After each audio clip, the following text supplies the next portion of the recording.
Salam alaikum, Azul Filawen, bonsoir. Sahaf Torkoum.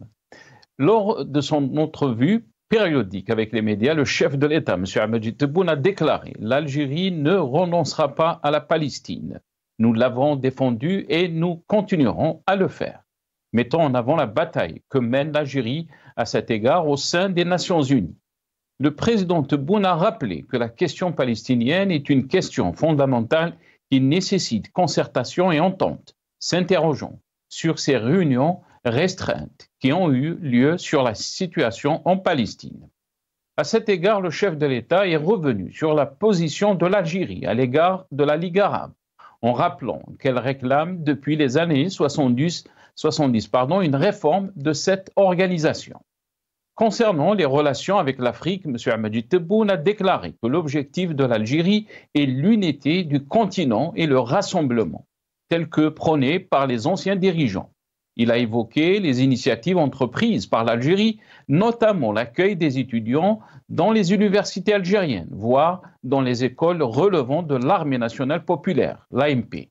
Sur le plan économique, nous essayons d'avoir un libre-échange avec les pays du continent. Nous avons ouvert des banques et des lignes aériennes et maritimes avec le Sénégal et la Mauritanie. Concernant le Sahel, M. Tebboune a déclaré que les Maliens ont compris que l'Algérie est un pays frère et pas seulement un voisin, qui n'a jamais songé à imposer quoi que ce soit. Il en est de même pour le Niger. Toujours est-il qu'une tierce partie, sans la nommer, tente d'exercer une influence en diffusant de fausses informations. S'agissant de l'accord de paix et de réconciliation au Mali issu du processus d'Alger, le président de la République a précisé que les frères maliens sont libres de relancer et de l'appliquer, soulignant que cet accord n'avait pas vocation à s'immiscer dans les affaires internes du Mali. Le chef de l'État a également affirmé que l'Algérie joue un rôle central dans le rapprochement entre les pays du Maghreb arabe, en menant des consultations quotidiennes avec la Tunisie et la Mauritanie et de manière circonstancielle avec la Libye. Déplorant le vide qui caractérise le Maghreb arabe, le chef de l'État a souligné que l'Algérie œuvre autant que possible pour n'exclure aucune partie, l'objectif étant le rassemblement dans un espace nécessitant un nouveau cadrage. Rappelons à cet égard l'accord signé entre l'Algérie, la Tunisie et la Libye. Concernant la nappe albienne, Tebboune et la diplomatie du récit. Nous débattrons avec nos invités juste après cette petite intro.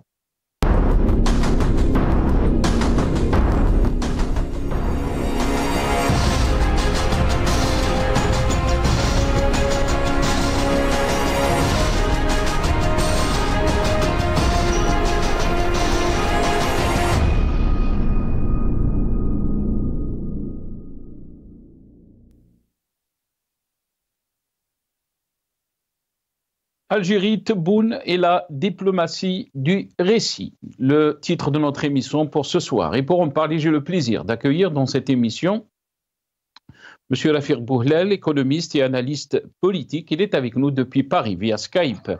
Rafik Bouhlel, bonsoir. Merci beaucoup d'avoir accepté l'invitation. Marhaba bik ou Sahaf Torek. Merci beaucoup, Sahaf Torkom. Merci pour l'invitation et bonsoir à tous les téléspectateurs et téléspectatrices de la chaîne Al-Maghribia et merci encore pour l'invitation. Barakallahu fik, marhaba bik. On aura le plaisir aussi d'accueillir dans cette émission Riyad Ouarab, militant politique qui n'est pas avec nous pour le moment. Il sera avec nous donc dans cette émission. Rafik Bouhlel, je vais commencer cette émission avec vous. Bien sûr, on a commencé à analyser un peu l'interview de Ahmed Tebboune ces 2 derniers jours. On a parlé de ces déclarations, ces propos par rapport donc à cette crise avec la France, mais aussi on va revenir aujourd'hui par rapport à ces déclarations concernant bien sûr le Maghreb arabe, mais aussi le Sahel, la question de la Ligue arabe aussi. Donc on reste toujours dans cette question de la diplomatie et de l'approche de l'Algérie par rapport à toutes ces questions. On va d'abord écouter Ahmed Tebboune concernant donc la question du Maghreb arabe. Soundbite One, nos amis de la régie, si c'est possible, et je vais revenir à vous juste après. Monsieur le Président, en tant que puissance d'équilibre dans la région du Maghreb, l'Algérie entend maintenir la stabilité dans cet espace. Le dernier né de l'Afrique, c'est l'AES, les États du Sahel, l'association. L'Afrique de l'Ouest est organisée, l'Afrique de l'Est est organisée.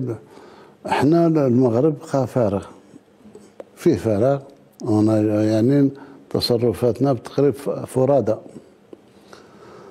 نحاول نلم الشمل دونك il reste un espace à réencadrer donc c'est l'Algérie qui joue le rôle de pivot. Voilà donc l'Algérie qui joue le rôle d'un pivot, a déclaré donc Ahmed Tebboune, concernant donc la question du Maghreb, Rafiq Bouhlel. Comment vous avez trouvé donc ces déclarations, ces propos par rapport à cette question? Bien sûr, l'Algérie a essayé de renoncer donc ce rassemblement, si on peut dire, ou cette entité concernant donc, mais beaucoup de questions. Pourquoi le Maroc n'y est pas? Juste donc l'Algérie, la Tunisie, la Libye, un peu la Mauritanie. Qu'est-ce que vous en pensez par rapport à ces déclarations? Les déclarations de Abdelmadjid Tebboune, du président algérien, sont à l'image de son quinquennat, le premier et le second, à savoir des déclarations contradictoires. Un discours où, entre la réalité du terrain et les paroles, il y a un énorme fossé. Donc, comment peut-on imaginer un grand Maghreb organisé sans le Maroc, sans la totalité de l'engagement de la Mauritanie, et avec une Libye divisée et une Tunisie amoindrie?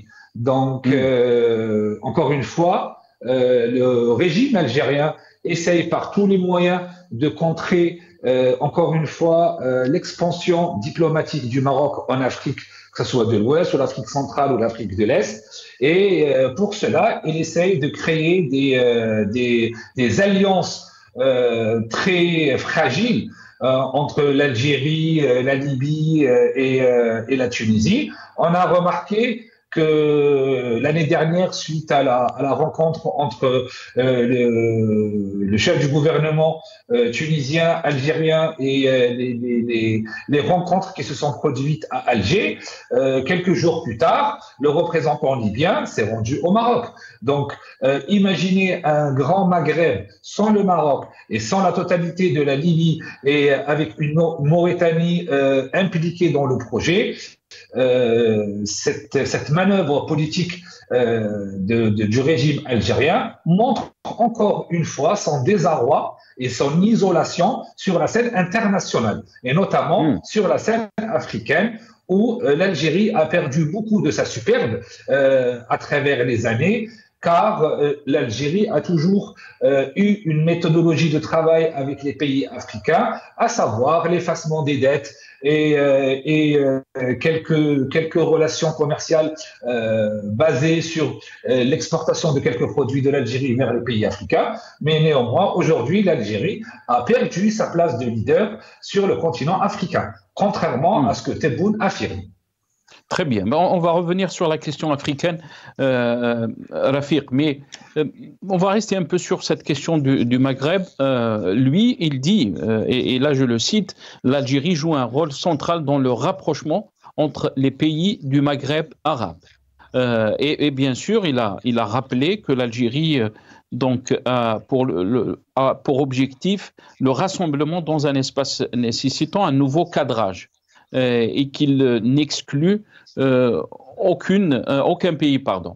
Donc, d'un côté, on entend des déclarations positives, puisqu'il dit qu'on ne va pas exclure, je pense qu'il parle du Maroc, peut-être, mais la question qui se pose, comment l'Algérie peut jouer un rôle central dans le rapprochement, alors qu'elle a des soucis avec le Maroc, elle a des soucis aussi... peut-être, on ne va pas dire des soucis, mais l'entente n'est pas excellente aussi avec tout le territoire libyen, une moitié de la Libye, si on peut dire. Alors, vous avez totalement raison, et ce n'est pas que la moitié de la Libye et du Maroc. L'Algérie a des soucis aussi avec le Mali et le Niger. Et comment peut-on déclarer, étant un président de la République, déclarer que son but n'est pas d'exclure aucun pays et en même temps, les frontières sont fermées avec le Maroc, une rupture des relations diplomatiques totale est actée avec le Maroc depuis maintenant 1 an et demi. Il faut savoir que le fait d'exclure un pays frère, un pays frontalier, un pays avec lequel on partage une religion, des traditions, où il y a des dizaines de familles, voire pour ne pas dire des milliers de familles aux frontières algériennes, marocaines, qui sont mariées, qui ont des enfants, qui ont des liens de sang et qui ne peuvent plus se voir parce que ces frontières sont fermées et cela, c'est une énorme exclusion, que ce soit du pays, le Maroc, en tant que tel, et aussi les populations où, rappelons que le président algérien Abdelmadjid Tebboune a toujours déclaré que les problèmes avec le Maroc étaient d'ordre diplomatique et entre gouvernements et qu'il ne toucherait jamais aux citoyens marocains ni aux citoyens algériens. Néanmoins, tous les Algériens vivant sur les frontières marocaines souffrent de cette fermeture de frontières et l'exclusion, c'est la meilleure arme pour discréditer toute éventuelle action du régime algérien, du président algérien, au niveau du rassemblement ou de l'union des pays du Maghreb. Mais et là, la question aussi se pose, Rafik, puisqu'il n'a même pas nommé donc, le Maroc en tant que pays. On peut avoir peut-être des problèmes politiques avec le Maroc, mais il a donc dit que le voisin de l'Ouest. Et là, on se pose bien sûr la question, est-ce qu'on est arrivé à ce point, même si on a des différends, on a vu par exemple la question de la Russie et les différends et la guerre même entre la Russie et l'Ukraine, quand ces deux présidents parlent de ces deux pays respectés. Quand Poutine il parle de l'Ukraine, il nomme l'Ukraine, et quand Zelensky parle de la Russie, il nomme la Russie aussi. Donc pourquoi Majid Tebboune n'a pas dit simplement le Maroc? Il a dit le voisin de l'Ouest. La question qui se pose aussi, vous avez dit que notre diplomatie est pleine de contradictions. Il a soulevé la question de la Palestine, et surtout de la question de Gaza. Il a dit que l'Algérie a toujours défendu donc Gaza. Il a parlé aussi que l'Algérie mène une bataille au sein des Nations Unies, alors que bien sûr les Algériens n'ont pas le droit de marcher, d'être solidaires avec ce qui se passe à Gaza, ce qui se passe en Palestine. Comment vous avez trouvé donc son récit par rapport à cette question? Encore une fois, c'est un récit contradictoire. Comment peut-on soutenir la cause palestinienne?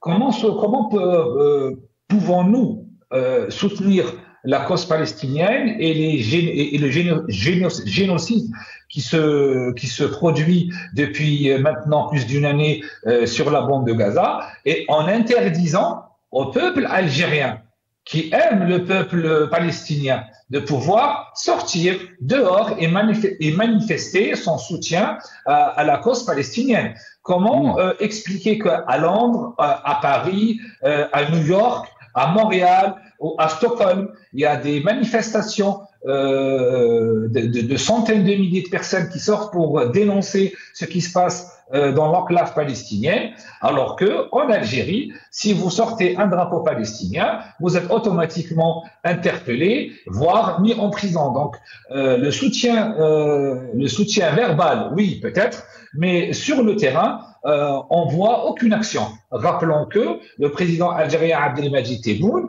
a déclaré lors de sa visite en Égypte en présence du président Abdel Fattah Sisi que si les frontières étaient ouvertes, il construirait 3 hôpitaux en moins de 20 jours. Donc, encore une fois, des déclarations qui ne reflètent pas la réalité et encore une fois, ce qui se passe aujourd'hui sur le territoire palestinien est quelque chose d'historique et d'important, et surtout où il y a un peuple qui est opprimé. Donc, il est important de pouvoir manifester sa solidarité en pouvant sortir sur la place du 1er mai, par exemple, à Alger, à Oran, à Constantine, dans n'importe quelle wilaya, pour manifester le soutien des Algériens aux Palestiniens. Alors que, dans la réalité, c'est totalement interdit. En matière diplomatique, et M. Tebboune déclare qu'ils œuvrent au niveau des Nations Unies, à part quelques 2 ou 3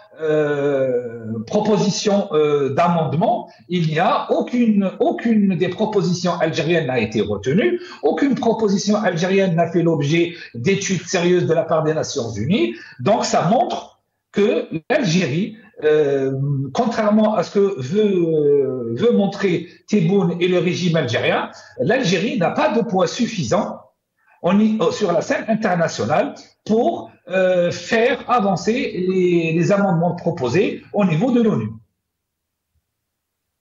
Très bien. On va essayer de faire passer donc ce qu'a déclaré Ahmed Tebboune concernant donc cette question de la Palestine. On l'écoute et je reviens à vous à la fin.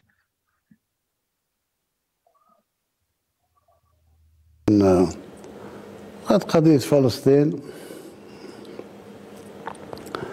احنا الله يشهد والشهداء الفلسطينيين يشهدوا والجزائريين والفلسطينيين يشهدوا أن الجزائر عندها فلسطين في الدم. دافعنا وندافع ونزيد ندافع عليها. هذا هو، ما نقدرش نتخلى على فلسطين. ما يحاك هنا ولا هناك اجتماعات جزئية ولا هذه، احنا ما هوش سوقنا. احنا يا نجتمع في العالم يا كل واحد قاعد في دولته الله يسهل عليهم. احنا فلسطين معركة جبناها قوية جدا ويشهد بها العالم ويشهد بها حتى الدول العظمى في ساحة الأمم المتحدة.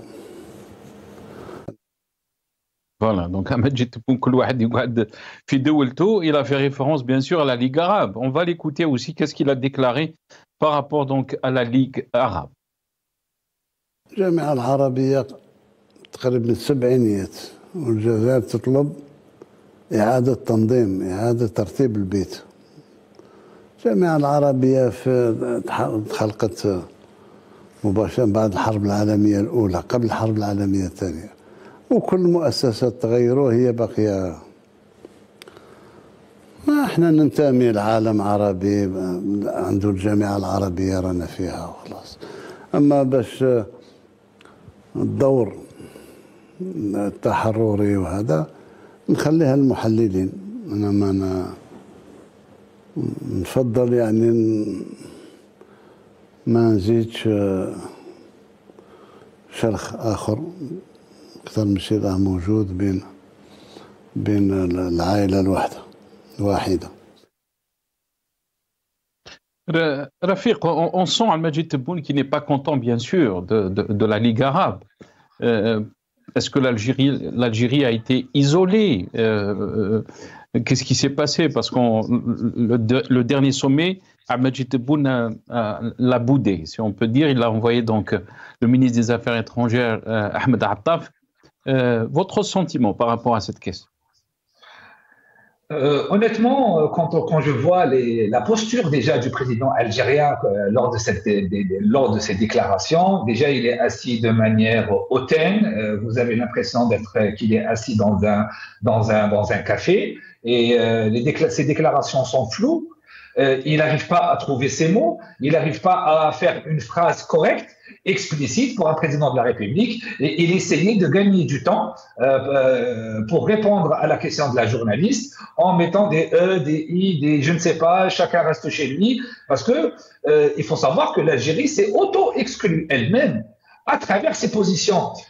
L'université arabe, il n'y a pas que l'Algérie qui est membre, il y a tous les pays du Moyen-Orient qui sont beaucoup plus puissants et que ce soit au niveau financier, au niveau du lobbying international, et que depuis l'arrivée de Tebboune et de Chengreha au pouvoir, ils n'ont pas arrêté les attaques à l'encontre des pays des Émirats arabes unis, avec plusieurs unes de la presse algérienne qui déclarent qu'il y a des espions qui sont en Algérie et que le consul va être expulsé. Rappelons que, je rappelle au président algérien Abdelmadjid Tebboune, au cas où il serait atteint d'Alzheimer et qu'il oublie, que le ministre de la Communication a fait les frais de cette guerre interne du pouvoir algérien quand ils ont attaqué les Émirats arabes unis de manière totalement gratuite. Et dans les coulisses de la diplomatie, lors de la dernière rencontre où le président algérien soi-disant a boudé, mais les choses, ce qui se dit dans les couloirs diplomatiques, c'est totalement autre discours où l'Algérie n'était pas la bienvenue. Et le message a été passé au président algérien Abdelmadjid Tebboune sur le fait qu'il soit un personnage non grata et qui n'est pas le bienvenu. Et c'est pour cette raison que le président algérien n'est pas parti. Il l'a transformé en petite boutade en disant oui, je boude l'université arabe, et il a envoyé son ministre des Affaires étrangères.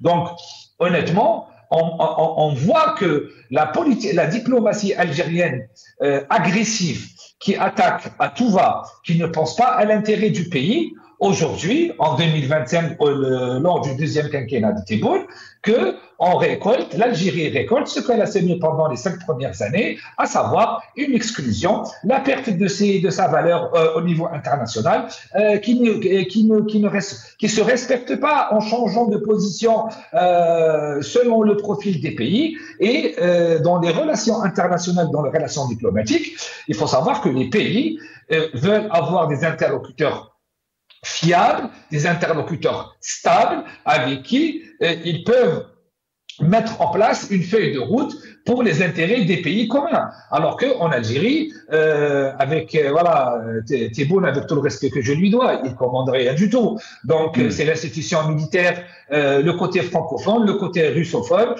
qui dans leur lutte des clans pour le pouvoir, prennent des décisions qui font du mal à l'image de l'Algérie à l'international. Hein. Donc, le discours de Tebboune, entre ce qu'il a dit et dans la réalité, c'est encore une fois un discours contradictoire. L'Algérie, elle a perdu sa place au niveau du Maghreb, et l'Algérie a perdu sa place aussi au niveau de l'université arabe. Très bien. Restez avec nous, Rafiq, puisqu'on a été rejoint par Riyad Ouarab, militant politique. Il est avec nous depuis Paris, via Skype. Riyad, bonsoir. Merci beaucoup d'avoir accepté l'invitation. Marhaba bik ou Sahaf Tour. Bonsoir tout le monde, bonsoir à toute l'équipe de Maghrébia, à vos invités et aux téléspectateurs. Je m'excuse, je n'ai pas pu arriver plus tôt. Il n'y a pas de souci, Riyad. Riyad, sur cette question, d'abord on va revenir sur les déclarations de Abdelmadjid Tebboune et surtout sur le volet diplomatique. Rafiq Bouhlal nous dit que l'image de l'Algérie a été ternée par cette diplomatie agressive et qu'on ne prend pas en considération les intérêts du pays. On a vu donc cette relation avec la Ligue arabe. Abdelmadjid Tebboune, donc, qui était absent donc, du dernier sommet en Égypte, au Caire, mais aussi la relation avec des pays du Maghreb. La rupture diplomatique avec le Maroc, mais aussi au Sahel, avec le Mali, le Niger. Qu'est-ce que vous en pensez de ces déclarations quand il dit à Abdelmadjid Tebboune? Et là, on va revenir bien sûr sur la question du Mali. Soundbite, tous nos amis de la région, on va écouter Abdelmadjid Tebboune, qu'est-ce qu'il a déclaré par rapport donc, à cette relation avec le Mali. Comment se met en place aujourd'hui la stratégie algérienne dans cette région et comment faire pour qu'elle puisse être plus efficace? La stratégie, ça dépend de ce que vous entendez par stratégie. Je pense que nos frères maliens ont compris que l'Algérie était un frère, que l'Algérie n'était pas uniquement un voisin. Maintenant, il y a un troisième larron qui perturbe, qui lâche des fake news, qui lâche des trucs. الصح هو اللي يسود. La vérité finira par triompher. ما عندنا حتى عندناش يعني مشكل جوهري. كان بالنسبة لشقنا في المالي ليزاكور دالجي. ليزاكور دالجي s'ils veulent que ça reprendra. Ça, ils veulent pas, Allah يسهل عليهم. Voilà, donc Riyad, qu'est-ce que vous en pensez donc de ces déclarations de Ahmed Tebboune quand il dit qu'il y a une tierce partie, bien sûr il n'a pas nommé la tierce partie, qui tente d'exercer une influence en diffusant de fausses informations. D'abord sur la diplomatie algérienne en général et sur ces déclarations en particulier. Malheureusement, c'est triste pour notre pays d'entendre Tebboune parler comme ça. Donc voilà l'image que donne ce qui est censé être un chef d'État. On a vu dans les faits qu'il y a eu une succession d'échecs de la diplomatie algérienne. La voix de notre pays ne porte plus à l'extérieur. On n'est pas crédible. Ce pouvoir a mis et à sa tête, enfin la junte militaire et sa façade civile à sa tête Tebboune. Donc ils ont mis à mal la diplomatie algérienne. La voix de notre pays ne porte plus. On l'a vu pour les BRICS ou pour différentes. Donc il y a eu différents échecs. On est mis à mal avec nos voisins, avec des pays avec lesquels on a des intérêts. Voilà, là où on est, la diplomatie algérienne, elle devient aphone. En fait, personne ne consulte l'Algérie, quel que soit le centre d'intérêt, y compris quand il y a là où on est censé intervenir politiquement ou diplomatiquement. On ne nous consulte plus. On l'a vu en Libye, on le voit maintenant au Mali. Donc voilà, là où on est arrivé avec ce régime, avec cette façade civile aussi. Très bien. Et surtout que auparavant, le Mali a accusé l'Algérie de terrorisme. Mais on va aussi la question de l'Afrique, puisque Ahmed Tebboune a dit que le continent africain attendait le retour de l'Algérie, qu'on était absent. Et par rapport à ça, il a dit il a déclaré l'objectif de l'Algérie est l'unité du continent et le rassemblement tel que prôné donc par les anciens dirigeants. On écoute Ahmed Tebboune. على المستوى الإفريقي سيادة الرئيس لاحظنا في الأشهر الأخيرة عودة قوية، عودة سياسية قوية للجزائر. هل تشعرون بهذه العودة كما نشعر بها نحن؟ أكيد. أشقائنا الأفارقة عرفوا باللي الجزائر ما عندهاش خلفيات، لا خلفيات نتاع السيطرة عليهم ولا نتاع استعمالهم ولا نتاع احنا ماشيين بالشيء اللي خلاوه الزعماء اللي مشاو الله يرحمهم، يعني لم الشمل سوم دون ان بان افريكانيزم توتال. هذه خلات الافارقه يقولوها غيابكم ضرنا احنا، يعني تسبب لهم ضرر. اليوم رانا ندارك ويوميا فيه وفود تمشي، فيه وفود تجي. Voilà, donc vous avez entendu Riyad Ahmed Tebboune, l'absence de l'Algérie a fait du tort, si on peut dire, à l'Afrique. Qu'est-ce que vous en pensez? Et surtout quand il parle de l'Mcheml, les Algériens vont lui dire alors, et nous, donc à l'intérieur, et nous les Algériens. Riyad Ouad. Oui, là, vraiment, c'est très difficile de rester pragmatique quand on entend Tebboune. C'est très triste de voir à quel point notre pays, avec ce pouvoir, avec donc cette façade civile et la junte militaire qui dirige derrière, c'est très triste de voir à quel point notre pays a perdu de son aura. Il n'y a pas beaucoup de mots pour vraiment qualifier l'état lamentable, catastrophique dans lequel notre diplomatie se retrouve. Voilà, on a entendu comme tous les Algériens, on a entendu un représentant du Mali lors d'une session à l'ONU où il a traité des diplomates algériens d'énergumènes. Voilà où on en est arrivé. En fait, la diplomatie algérienne n'est plus crédible. On ne peut pas agir. On voit d'autres pays qui agissent, le Maroc ou d'autres pays qui agissent sur le plan africain, qui essayent de défendre leurs intérêts, qui essayent d'avoir un poids, qui réussissent donc dans cette démarche. Ils ont un poids, ils ont un aura, ils essayent d'intervenir pour régler des problèmes entre des pays en Afrique. Mais pour la diplomatie algérienne, voilà, c'est rien. C'est niet, on n'est pas respecté, on n'est pas crédible. C'est malheureux de le dire et c'est triste. Mais voilà, c'est ça les mots que j'ai en fait.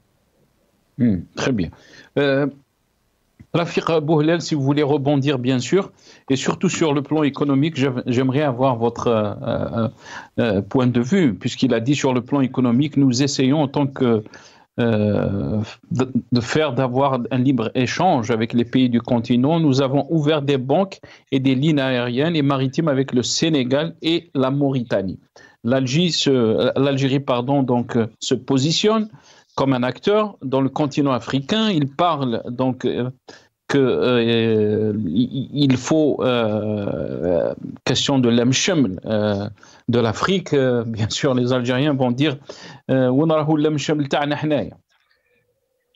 eh bien, encore une fois, des déclarations hautaines, mais vraiment, elles sont hautaines du président de la République algérien, Abdelmadjid Tebboune, en disant je rappelle juste au président algérien et à la junte militaire qui est au pouvoir qu'il n'y a pas moins de 6 000 Algériens interdits de rentrer sur le territoire algérien, et j'en fais partie.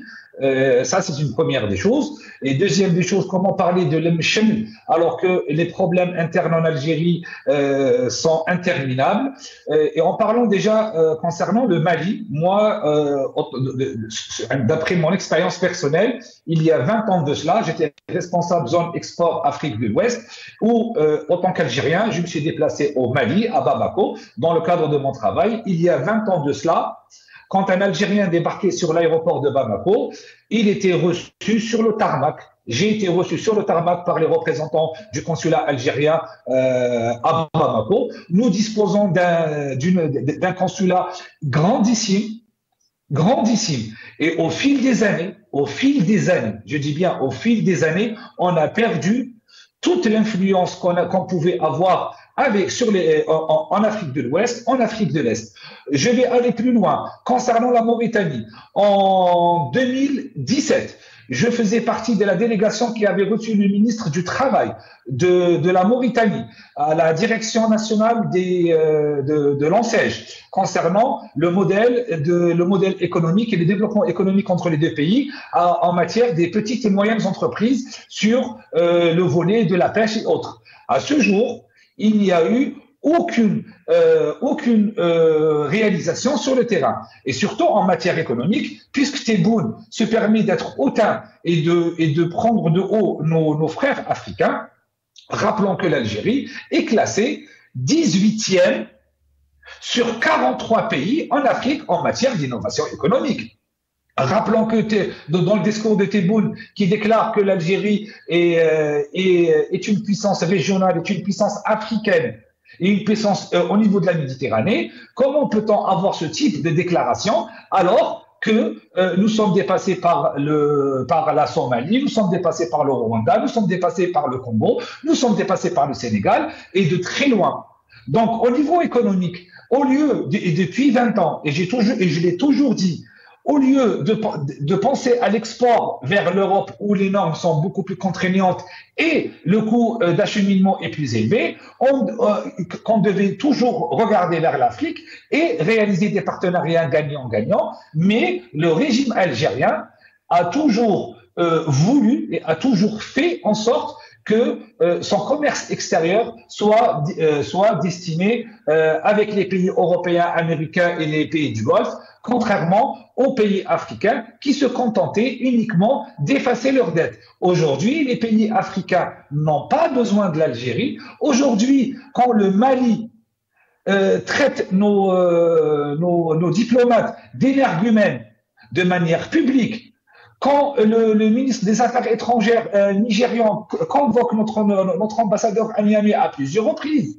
Donc, on voit que la diplomatie, et je ne vais pas dire la diplomatie, mais la mentalité de la junte militaire qui est au pouvoir, c'est une junte qui est extrêmement agressive, qui est extrêmement renfermée sur elle-même et qui n'accepte pas un regard ou un avis différent dans un monde où, depuis la crise du Covid et la guerre en Ukraine avec la Russie, le monde a vu des changements géopolitiques, géostratégiques, pour essayer d'être toujours bien entouré afin de pouvoir contrer les menaces américaines à travers l'Union européenne qui se solidifie et qui essaie de faire face à l'ogre américain.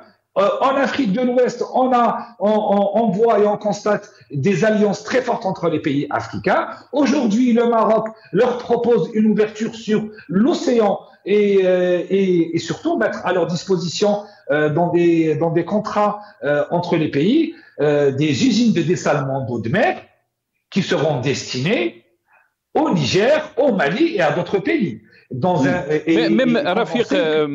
Même l'Algérie, excusez-moi, je vous ai coupé la parole, Rafiq, même l'Algérie, et là on l'a entendu aussi dans cette interview, Abdelmadjid Tebboune, il a parlé de cette relation avec les États-Unis. L'Algérie essaie de diversifier donc ses relations et on a vu cet accord de sécurité avec les États-Unis. Et là, on va entendre, donc on va écouter, Abdelmadjid Tebboune, et je reviens à vous juste après.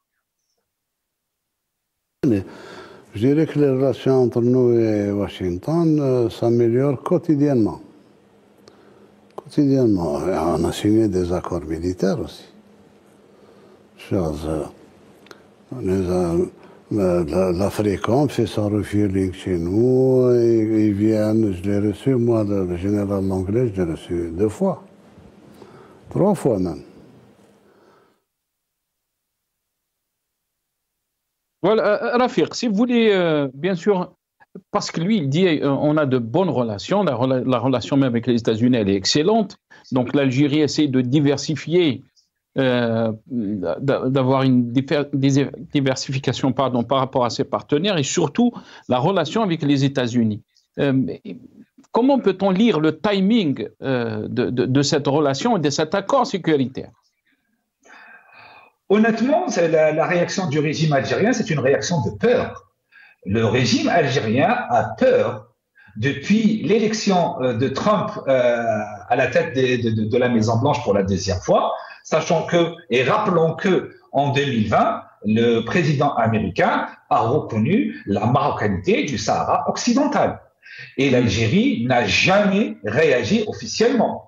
Avec le retour de Donald Trump au pouvoir, ils savent très très bien que le Maroc a une relation privilégiée avec les États-Unis. Rappelons que le Maroc est le premier pays qui a reconnu les États-Unis en tant que pays en 1777, et que ce soit Trump ou Biden, ils l'ont toujours rappelé que les relations avec le Maroc sont des relations excellentes et depuis plus de 200 ans. Donc aujourd'hui, le régime algérien qui s'approvisionne exclusivement en Russie a, comme par hasard, maintenant ouvre les portes de la caisse de l'État algérien et du ministère de la Défense pour acquérir de l'armement américain. Première des choses. Deuxième des choses, le régime algérien ne s'est pas contenté que de cela. Il a conclu, il y a 1 an, à travers l'ambassadeur d'Algérie à New York, M. Bokado, avec un bureau de lobbying américo-israélien. Et troisième chose qui est très importante, et pour moi qui est limite un acte de soumission de l'Algérie aux États-Unis, à savoir, l'Algérie a proposé d'ores et déjà, alors que même les États-Unis n'ont rien demandé, de conclure des accords pour les minerais rares sur le sol algérien suite après la fameuse débâcle et le scandale diplomatique de la rencontre entre Trump et Zelensky, où c'était prévu que les États-Unis et l'Ukraine signent des accords sur l'exploitation des minerais rares sur le sol ukrainien. Voilà que l'Algérie propose elle-même. Et pour ma part, c'est un signe de soumission. N'oublions pas quelque chose d'important aussi. Contrairement à la France, l'ambassadrice des États-Unis en Algérie, Madame Elisabeth Moore-Aubin, se déplace en Algérie comme bon lui chante. Elle demande à rencontrer même le directeur des armées, M. Chengariha, rencontre Tebboune à plusieurs reprises et ils n'ont jamais émis le moindre petit remarque ou une contradiction ou quoi que ce soit. Voilà. Très bien. Restez avec nous, Rafiq. Riyad Ouarab, sur cette question, bien sûr, l'Algérie, Tebboune dit, on a d'excellentes relations avec les États-Unis. L'Algérie essaie de diversifier ses relations pour qu'elle ne soit pas isolée, si on peut dire. Est-ce que c'est une bonne chose ou est-ce que ce revirement de la diplomatie algérienne, comme l'a dit Rafiq, c'est beaucoup plus motivé par cette peur et aussi de la venue de Trump et sa politique agressive, si on peut dire, Riyad Ouarab? Oui, tout à fait. Ce qui intéresse le régime algérien, ce qui intéresse la junte militaire algérienne, c'est justement que cette nouvelle administration américaine puisse prolonger encore la durée de vie de ce régime, même de 2-3 ans.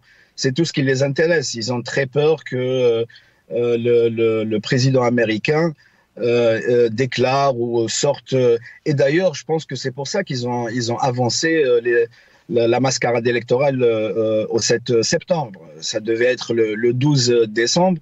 Et ils l'ont avancé parce qu'ils ne voulaient pas que l'élection ou la mascarade qu'il y a eu en Algérie soit après l'élection américaine, de peur que Trump ne reconnaisse pas ces élections ou les résultats de ces élections. Je pense que le régime algérien, la junte militaire algérienne, elle a tout à fait. On a entendu l'ambassadeur Bourkadoum dire que il n'y avait pas de limite, que la limite c'était le ciel, et qui mettait à disposition des Américains les ressources de notre pays, y compris les métaux rares, à un timing vraiment très bizarre, c'est le moins que l'on puisse dire, juste après que Zelensky a été chassé pratiquement de la Maison-Blanche, là où il devait justement signer, comme l'a précisé notre ami, un contrat concernant les métaux rares. Donc voilà où on est arrivé. Donc Tebboune parle de contrat militaire, mais de quel contrat il parle? Est-ce qu'il y a eu un transfert de technologie? Est-ce qu'il y a eu... voilà, c'est juste... ils leur offrent le ciel, donc ils ouvrent le ciel dans notre pays à leurs avions. Ils sont là pour sous-traiter la sécurité et encore dans le Sahel. Et puis c'est tout. Ils sont pas considérés comme un partenaire stratégique, comme l'est par exemple le Maroc. Donc voilà, c'est un régime qui s'est mis à genoux tout simplement parce qu'il a peur qu'on lui coupe la tête. Donc du coup, il a offert les richesses de notre pays sur un plateau d'or aux Américains. Très bien.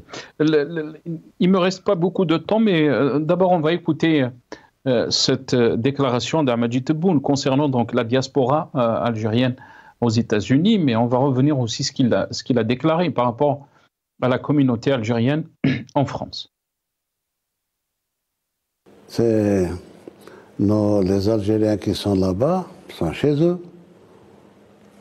Ils ont des start-up, les Américains ont nommé comme responsable de la sécurité sanitaire en Algérie, c'était Zerhouni. Pour Mars, pour le programme Mars, c'est Melekchi, c'est un Algérien aussi, etc. Donc je dirais que c'est des relations décomplexées. Voilà, Riyad Ouarab, c'est des relations décomplexées. Il a parlé de professeur Zerhouni, mais aussi professeur Melekchi. Il faut rappeler aussi que professeur Melekchi, pendant le Hirak, marchait à Alger et qui aussi a été...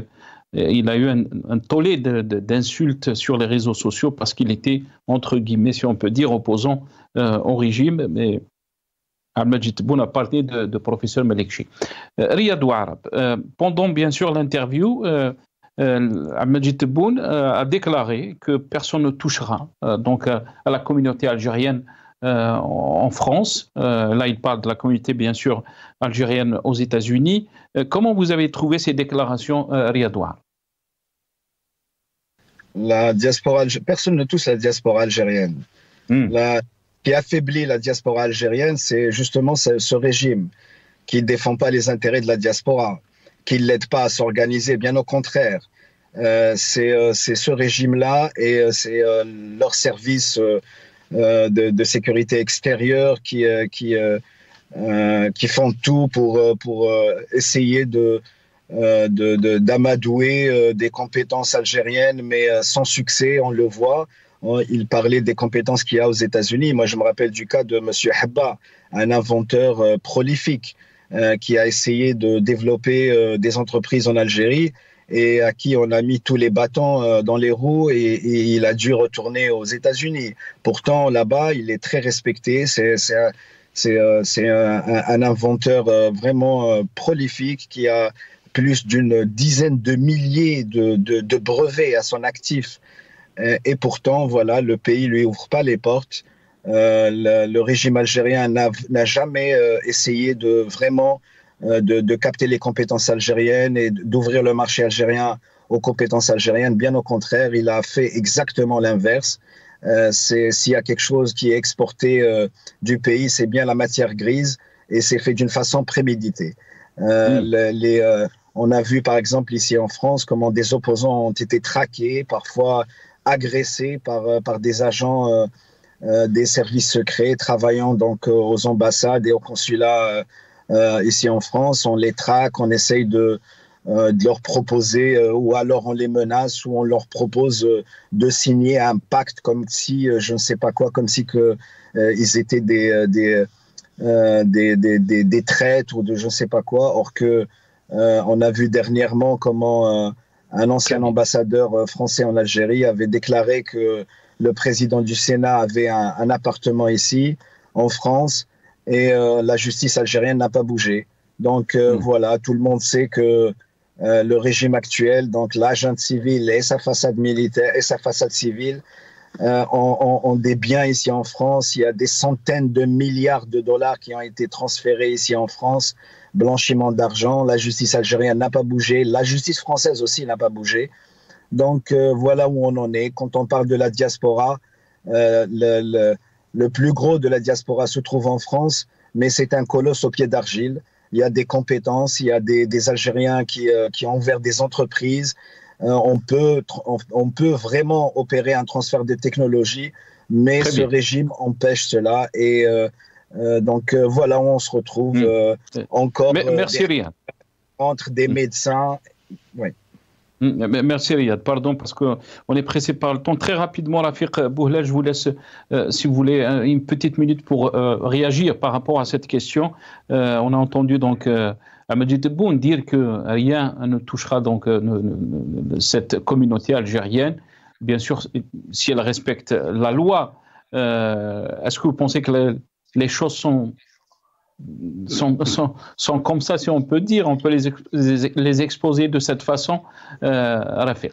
C'est totalement faux. Tebboune est un menteur et je pèse mes mots. Encore une fois, je rappelle au président algérien Abdelmajid Tebboune que j'étais le représentant du programme économique franco-algérien Diaspora. Je rappelle que je vivais en France et que je suis rentré en Algérie pour apporter mon aide dans le développement économique, chose que j'ai faite en créant des entreprises, des emplois, en créant des lois, en développement, en créant aussi des activités économiques dans le cadre des accords de la COP 21. J'ai refusé la corruption ils ont pris possession de mon entreprise, ils m'ont chassé du pays. Aujourd'hui, je ne peux pas rentrer en Algérie. Et comment un Algérien peut dire, le président algérien peut dire que il toucherait pas à la diaspora, alors que la direction de la documentation et des services de renseignement extérieur passent leur temps à photographier les opposants, à les prendre en photo dans la rue, à les menacer de manière directe et indirecte, à menacer leur famille, à les obliger. On m'a fait 3 propositions à 3 reprises. Monsieur Rafik Boulal, si vous voulez rentrer en Algérie, il faudra signer un accord et vous engager à ne plus parler, et à ne plus parler de corruption et à ne pas critiquer la politique économique de l'Algérie. J'ai refusé, bien sûr. J'en paye le prix, mais je ne suis pas le seul dans cette position. Et quand on parle de la diaspora algérienne aux États-Unis, comme par hasard, en Algérie, ces Algériens n'ont jamais pu mettre un brevet ou une invention, et qu'il suffit qu'ils aillent dans un pays démocratique développé et ils deviennent des sommités respectées au plus haut sommet de l'État. Donc, et en Algérie, ils n'ont jamais ouvert les portes à la diaspora. La diaspora algérienne actuellement qui essaye de mettre en avant le régime algérien et blanchir son image, ils sont pareil. Vous avez des associations fictives, des faux entrepreneurs, des politiciens plus ou moins douteux ou un passé douteux, voire parfois des repris de justice qui font la promotion du régime algérien, au détriment de la vraie diaspora qui aime le pays, à la vraie diaspora qui veut participer activement au développement du pays. Et ça ne leur suffit pas au régime algérien. Ils imposent aussi, ils se vengent de la diaspora algérienne en les mettant, nous sommes la seule nationalité qui fait la queue devant les consulats. Nous sommes la seule nationalité qui fait la queue devant Air Algérie. Nous sommes la seule nationalité qui fait la queue en Europe, bien sûr, devant Algérie Ferry. Et ça, c'est une humiliation supplémentaire pour la diaspora algérienne en France et ailleurs. Merci beaucoup Rafik Bouhlel. On est arrivé à la fin de cette émission. Merci à vous, Rafik Bouhlel, économiste et analyste politique. Vous étiez avec nous depuis Paris. Merci aussi à Riyad Ouarab, militant politique. Vous étiez avec nous depuis Paris. Merci à vous, chers téléspectateurs, d'avoir suivi cette émission. Ya'tikum saha ou bqaw ala khair.